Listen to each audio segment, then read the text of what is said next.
Omusumba Rosias Bugingo addiza omuliro mukyala Dr. Kizza Besigye Winnie Byanyima akatambi ogenda kubanga okafuna maaso awo ateza ensonga za alien skin wamabyo tebinaba kugwa yadde n'akatono. Olutalo Ssematalo wakati wa Furufiga n'omukyala Generation beerangidde ebisongovu byonna weebiri maaso awo. Betty Mpologoma naye atavuddeyo ne yeebaza abo bonna aba TikToker abaddamu otuula mu kayimba ke mugamba mutya mwasibi mutya bantu bange Dr. Kuluthumu gaakaaba gaakomba munanga akiramu weriso amufuukidde akabasanga enkola yaffe mbasaba video no mujimpere like era nesaba gwe wenna atanaba kusubscribinga wano ku Suvia News Excellent mukwano subscribinga era onyegene mu notification bell lemesibwanga byonna byemba nteekayo wano ku Suvia News Excellent nyongera okusabira mwina abalwadde abakosefu tisaba ekisa kya mukama ate kibatuukeko ba mikwano Sheikh Ashraf omusomi w'edduwa onono ng'akola ku nsonga z'amaka business nsonga tezitambula bulungi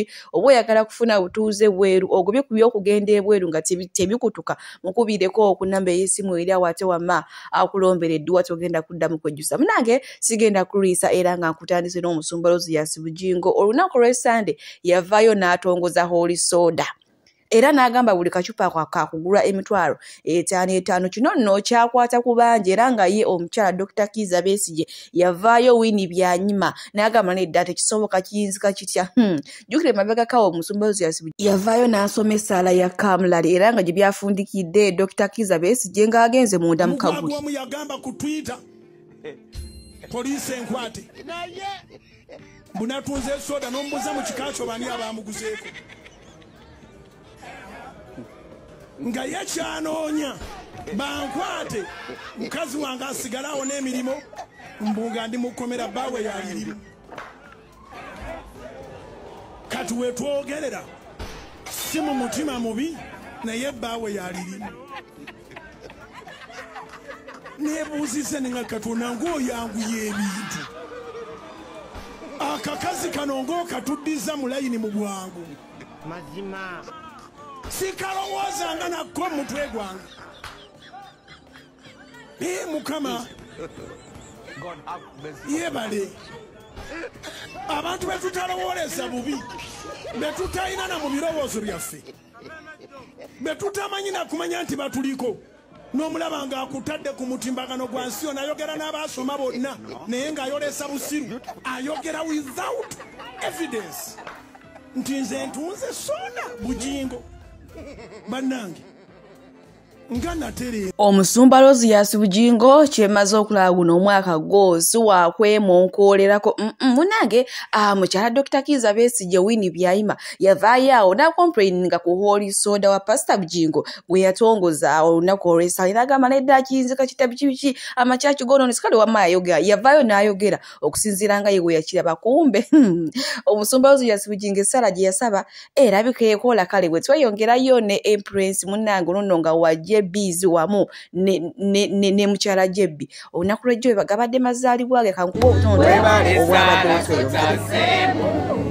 nebyensabye natabimba oluyimba lwe Katonda kwebaza bulumi mu mpisa webale kuba tebumazeewo n'abannese ne bagenda oluyimba lukusunta ekitiibwa kikugwana webala makubo ku gaddi nze mmanyi olina ensonga oli abagenyi baffe temumanyiyo wadde n'akamu kikugwana Aslan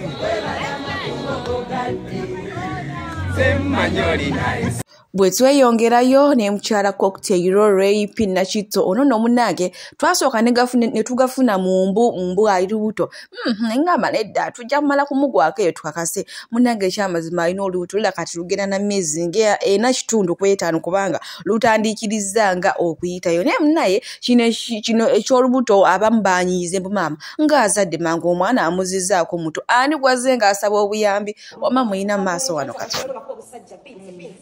Nenga buyimbo bwanyuka buyimbira nsa walinga wali manyi nti bindeba ndi mufuna. Abaiti bulekayonga ko kategereje kalinge. Ekakona pinze. Hajati pressure framika kwe ku mikisa gya gundi oyogo eja mikolo. Tatoloze mu wapaze na musoka. Gwe ya musoka yo. Alhamdulillah. Nati nange nenjikole. Anti ye bagenda mwanjula omulundi ogwokubiri bina bitegeera omwezi ogujja.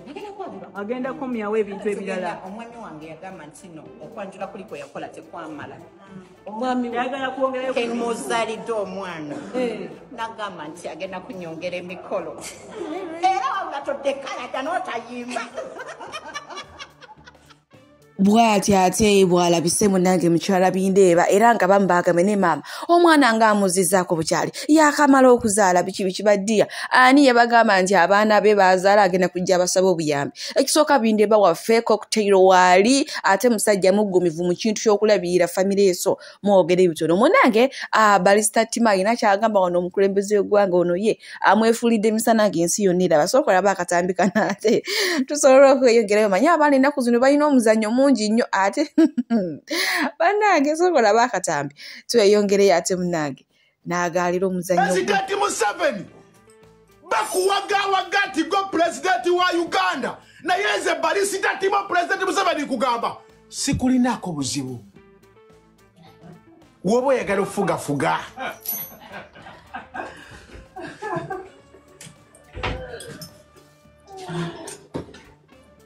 byonna byokola mbiraba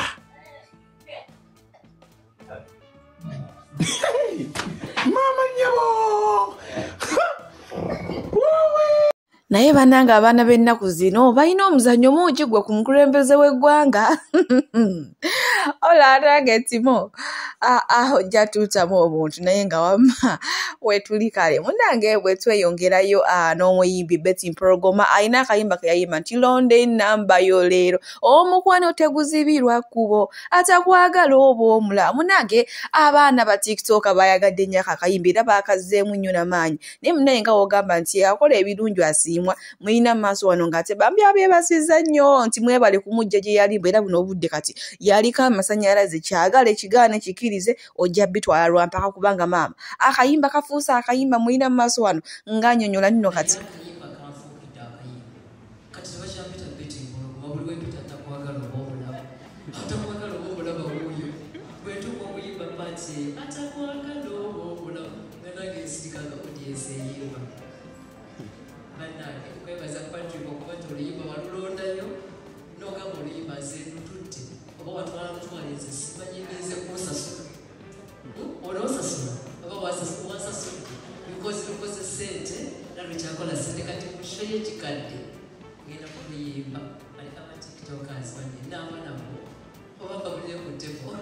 budde walabiddeawo TikTokers wenna abaana bakoze challenge bane mulimba londe number yo kati waliwo abangembo the song is new mbu atakwagala obumulambu luyimba lupya no the song is old oluyimba lukadde nnyo londe number yo nalufumya 2005 naye abaana ba TikTok ba TikTokers amanyi bulina mangi naye banaye mbagala nnyo mbeebaza era mbasuubiza wano tebo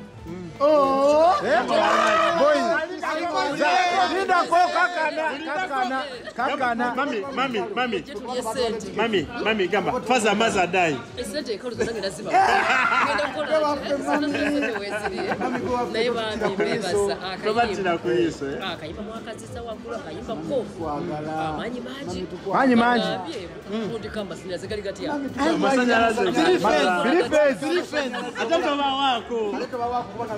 nabote batuwa nimba desakitegere kibagambye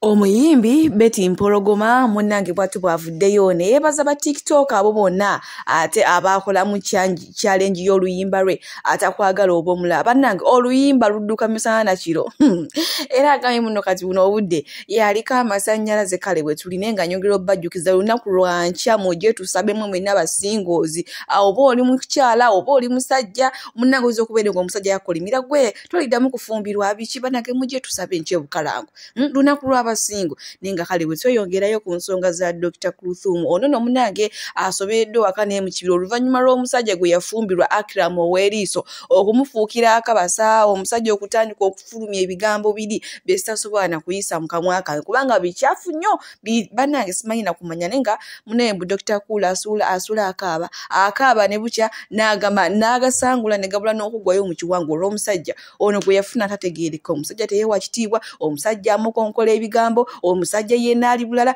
banange naye nga mu maaso wano waliwo ate alina kyagamba. Kiwemula ebigambo ebiswaza aweebuula omukyala Ajat Kulthum get my number nze nkuyigirizeemu obufere kuba oli innocent nnyo oli delicate olinga Shiba tabitegeera bya bufere tamanyi musajja muyaya abatya kuba Zakira mbwe namulabirawo mwaga amaaso gaamoola nendabirawo omufere awedde emirimu yabeera ngene Kampala nga talidde mayirungi yeekazi bwasaba abaana bannange bwe ate agezaako temesa bannange aswaziza ekitiibwa kyajatiibwa kyokka njagala nnyo Ajat Kulu nekisajja kimuswaza tasobola mutalaka kaneme kwogera nti kutalaka bajja kuŋŋamba tuve mu bufumbo bw'abantu kansirike naye I feel bad for Dr. Kulu musajja amuswaza kankomaawo kuba ninza okwogera byenjogera naye nga Dr. Kulu Akiramu yamugonza manyi abaagala nange omusajja akugonzezza fene byetwogera bibanga fake news nga yeeyagalira kintu kye yeeyagalira Oweriiso omusajja wa kika kyawemula bw'atyo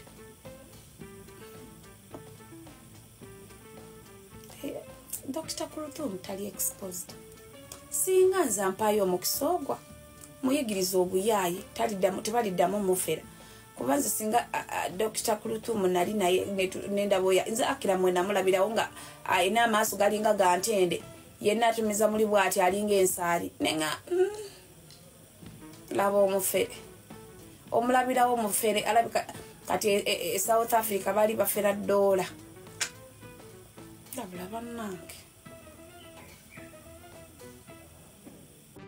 byebyo no munnange mbu Dr. Kula asula akaaba n'asiiba nga akaaba obudde ne bukyanaga bannange ono omusajja gwe nafumbirwa ki ye bannange muwemuzi nawuli nagwa ku audio ye nsuubira gwe yali agisindikira ayinza okuba nga alwaliro olunaku lulamba nga erimu ebigambo ebinene biti nga muno omusajja sitoole kibuzibu kibwayina mukyala we tamanyi nti abalungi abatuwuliriza era abatulaba olunaku olwaleero tukyaddeko ewa Sheikh Ashraf Dembe sebo sanyusa okubalaba amannya agange yeze Sheikh Ashraf Dembe akola ku bizibu by'enjawulo omuntu singa aba alina ebirwadde musomereddwa tunywa amazzi ga lukuya nga bw'obadde ogalaba tugenda abantu ku kyoto ne twokya emizimu emibi egibabaamu n'okulomba edduwa abantu singa abeera ng'ali wano atuuse sobola okumulombera edduwa ne waba atatuuse nga mpadde amannya ge naye ng'ali wala neetaase ennamba yange yeeno eri 0707763711 nammwe bannyinaffe abali ebweru oyagala okuba nti oyagala okulombera ku dduwa ng'olina ebizibu viza zibuze amaka gakolongotana sente zikola zimpita mu ngalo ojja kumpeereza ekifaananyi kyo n'amannya go ebyo byokka bijja kummala nja kukulombera edduwa ojja kutereera olunaku olusembayo mu mwezi mba n'edduwa eyawamu ffenna n'abalwadde bange abakadde n'abapya. Salaamu alaikum warahmatullahi wabarakatuh. Olutalo sematalo wakati w'abafaani ba Ryan Skin okuli Fulufiga wamu ne Generation era nga Fulufiga ye Family Mother ate Generation nti muninkini wa Ryan Skin monange bano no beguddeko olutalo luli bayita vaawo mpitewo ngenda kubanga obutambi mbu batuusaako maaso awo naye nga ennaku z'omwezi nga 23 olunaku olw'enkya bannange mbakowoola mujje musangaalo mujje tusabe mujje tufune ababeezi abavudde eri mikono gya Mukama tugenda kubeeraawo Bukalango gw'ataasobole kugenda tuyina ne online no soteka mbu YouTube Bukalango television ne ku TikTok ne Facebook page nabyo ojja kubanga ate okusaba okwo okweyunga mu bulungi nyo wesonyiwa abasajja abayaye wesonyiwa abakazi abayaye yange eri mikono gya Mukama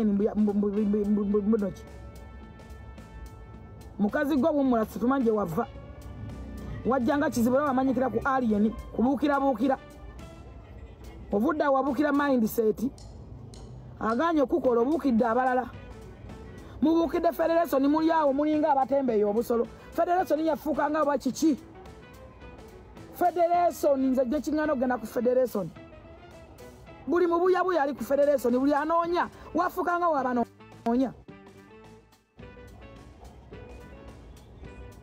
wafuuka wabanoonya beetezi wetege bakwanule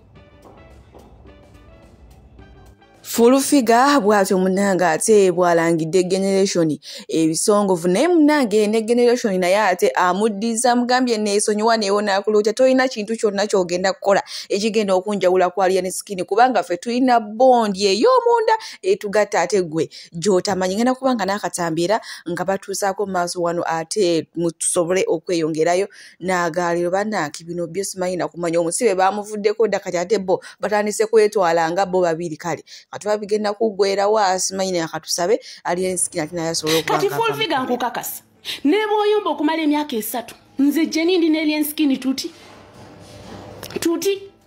ekyo tekiri baawo olaba tekyabawo kweno weeve ewedde kubye mwakola byonna ne biggwayo kyekikulosa nti ku ssaawa eno okyasobola okunvuma nga netiva ku Alien Skin. I can't. The connection we have is more than ebivumo byemuvuma. Kati nkikukakasa gwe full figure mwaga agatamago. Siina lunaku lwenkeera nga siina nusu 10 bwe kiti. Nenkubira omuntu yenna, nkubira menke wange. Taina lunaku lwakenaga nti taina 10 n'atankubira. That is the friendship that we have. Siina lunaku lwembeera n'ekintu nga kinnumye. Nenkigamba omuntu omulala, nkigamba menke wange. Nangamba ekimuluma. I hope ekyo kinaabayamba. Nkijje wala ne kankibagambe. So you know, nkitebuli kya kumachazi Jenny nenva mu make no sanga nga ndi mu kumwasamirira nga bobero mwasamirira ku TV. Gamba nti free menke, kola justice for Alien Skin. Va ku bantu leka kukola o diversions ku sawa eno. Stop it.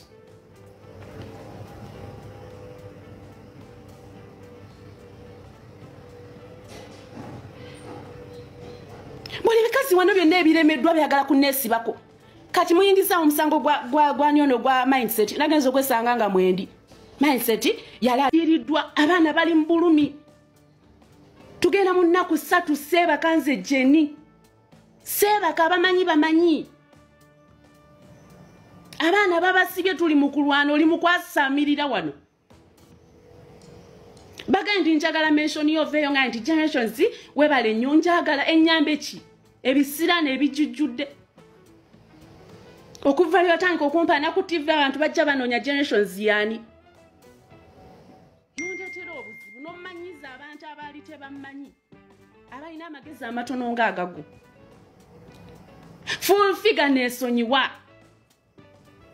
Nakubuuza kimu twesange mu kooti kati nno kino ekikazi kye kikola kigenda nekikwesikako n'okizira nekikwesikako n'okizira bwe kimala kitandika okukuvuma bakiŋŋambye kati bwe kikuvuma ne mubaako we mwesanze ne kitandika nsonyiwa nze n'ebyo nabimala neera kati tutambuze ekintu kyaffe mu nkwano tomanyiira. Togeza no manyira full figure mwagwako, that's for a fact. Kyakulumye nnyo nti waliwo clip gy'osanze nga baga nti Jenny asoosa okuleeta eggulire. Sinze nasooka kuleeta ggulire bantu bange, eggulire nalisanga ku live nendiddamu nendi confirming, that's it. Bw'oba oyagala nnyo Alien Skin ku ssaawa eno really wandibadde oyingizaawo generations. Wandibadde ovuma abantu ku ssaawa eno full figure. Awo nno wetutuuse ku side ya generation wamu ne full figure wammanga namwe muwulidde nga beerangira ebisongovu. Full figure agamba generation yesiba ku Alien Skin y'omu kuba muviirako n'okugwa mbu bw'okuva we yatandika okubeera naye n'amutikka ebisiraani kale wamma wetuli ne mama lwakuba naye generation teyesiba zikweya naye era amuyisizaamu egaali ng'ate wamma we muwulidde. Munnange bwe tweyongerayo ate era ku nsonga za Alien Skin Calvin Kayanja avuddeyo n'alaga obutali bumativu eri gavumenti ye Uganda. Agamba nti buli muntu yenna agikolera munnange awunzika amaziga meerere n'awa n'ekyokulabirako nti si papa yakolera gavumenti ebbanga abantu bangi nnyo ne munnange era gye byasembera nga si birungi n'akatono jjajja Ichuli kati munnaye Nalien Skinny mbu naye akolera gavumenti kyokka gavumenti ekifo ky'okumuyamba muka n'akadde ate nayo eyongera kumusindiikiriza ddala abeere eyo mu kkomera. Ngenda kubanga mubatuusako wano Calvin Kayanja era nze munzikirize ba mikwano mbasibulire wano omukama abampeere kyonna kye musinga okwagala gwe wenna ayagala News. Era lwaki buli abakolera mu musasula bubi mwagala Nalien Skinny naye amalirize nga si papa. Dr. Kizza Besigye yabadde mu kooti ku lunaku lwe lumu Nalien Skinny nga Dr. Kizza Besigye ali ku misango gya kulya mu nsi lukwe naye omulamuzi yamusindise kwa limanda ennaku 7. Nalien Skinny agambibwa okubba essimu obusimu yagenze kwa limanda kumpi omwezi mulamba njagala mukayiculatinge. Dr. Kizza Besigye gwe bagamba nti yasangiddwa ne mundu agenda okujjako gavumenti ya Museveni asindikibwa kwa limanda wiiki egi ajje bamweyimirire. Nalien Skinny ali ku mwezi mulamba ng'agenda nakujja mu kooti ng'abalamuzi bagenze mu holiday. Abadde akolera gavumenti eno yabayamba okulwanisa kadingo ku intaneti. Bantu mmwe lwaki buli abakolera amaliriza bube? Lwaki mu frustrating abantu abababeereddewo?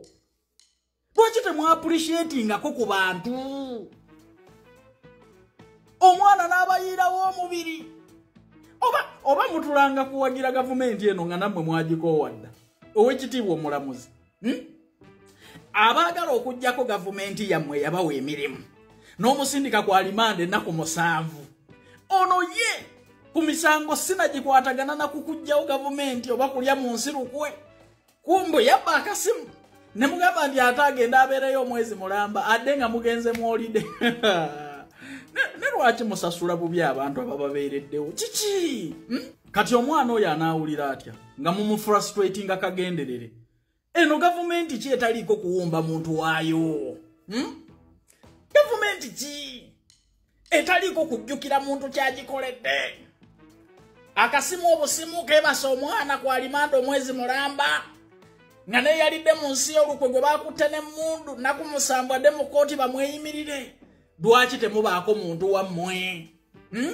Fayire sanctioning bwetya egende wa state nga tebakubidde wadde kwa Nalien Skinny essimu mukolerani? DPC wekatu ayinza okuŋŋamba nti Nalien Skinny talina contribution kukuŋŋaanya bamenyi b'amateeka mu Makindye. Abaana abo bonna babadde akuŋŋaanya ewuwe singa gange eyo agita musobola okugiyandolinga mmwe. Bannange mujjukire nnyo abantu be mulwanye nabo. Mulekeraawo okufrustrating abantu.